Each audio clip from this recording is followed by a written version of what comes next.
তো good morning guys, সবাই কেমন আছো? আশা করছি সবাই খুব ভালো আছো। আর দেখো আমরা আজকে নিয়ে গাছের এই জায়গাটা একটু পরিষ্কার করবো, কারণ প্রচুর আগাছা হয়ে গেছে। দেখো জল হয়েছিল মাঝে যখন একবার, তখন প্রচুর আগাছা হয়ে গেছে। আর এখানে দেখো আমার টবগুলোতে মাটিগুলো ঠিক করতে হবে, তো তার জন্য আমি এরকম বলছি আগে দেখে নিয়ে এগুলো কী হচ্ছে অবস্থাটা। এই দেখো এটা দেখো, এই বাথরুমগুলো উপর দিকে না করলে এই গাছটা তো সেরকম ফুল। আর এই আটা গাছটা কত ফুল এসেছে, প্রচুর পরিমাণে ফুল এসেছে। আর এই যে কদিন হচ্ছিল ফুল এই গাছটাতে, এখন টোটালি বন্ধ হয়ে গেছে ফুল। তো চলো আগে এইগুলো ভালো করে পরিষ্কার করবো। আর এখানটা দেখছি যে আরও যে দুটো টব লাগাবো, জায়গার কতটা আছে, এগুলো আগাছে পরিপূর্ণ হয়ে গেছে দেখা যাচ্ছে। আর এই গাছটা কাটা হয়ে যাবে, মানে এই গরমকাল চলে গেলে কিন্তু এই গাছটা ভাবছি কেটে দেবো, কারণ এই গাছটা যেহেতু হচ্ছে, এই গাছটা একেবারে নষ্ট হয়ে গেছে, এই গাছটা কেটে দেওয়া হবে। তো চলো এইগুলো একটু পরিষ্কার করি। কারণ এখানে আমি এখানে অন্য গাছের চারা ভাবছি লাগাবো, তো কী চারা লাগাবো সেটাই ভাবছিলাম যে পদ্ম ফুল লাগাবো, পদ্ম গাছ।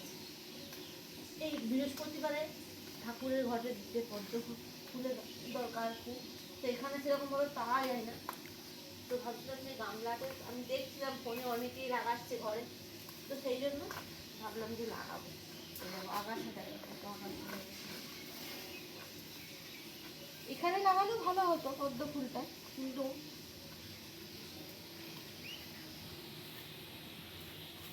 দেখো বেলি ফুলটা এই সেদিন রিসেন্ট লাগালাম, দেখো আরো ফুলও হয়ে গেছে, প্লাস গাছের পাতাও কিন্তু চলে এসছে নতুন করে।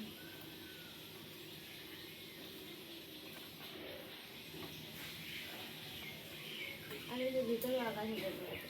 ওপরে আমার তিনটে টব আরও আছে, তো ওপরে টবগুলো নিয়ে আসবো, নিয়ে এসে এখানে ছোটো ছোটো কিছু এই স্থলপদ্ম নানা রকমের যে ফুল গাছগুলো হয় সেগুলো লাগাবো। এই একটু জলটা পড়লে পরে আরও গাছের চারা অর্ডার দেবো। এই যে একটা পেঁপে গাছ একটা আছে, দেখো পেঁপে গাছ একটা আছে, এখানে কি হবে বলো? হয়ে সর করে দাও তো।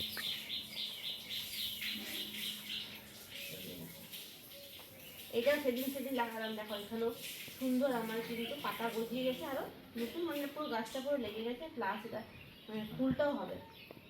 সকাল থেকে মেঘলা মেঘলা করছিল, এখন রোদ দিয়েছে, ভালো রোদ দিয়েছে। তো চলো এগুলো আমি একটু বানিয়ে নিই, রান্না বান্না বসাবো।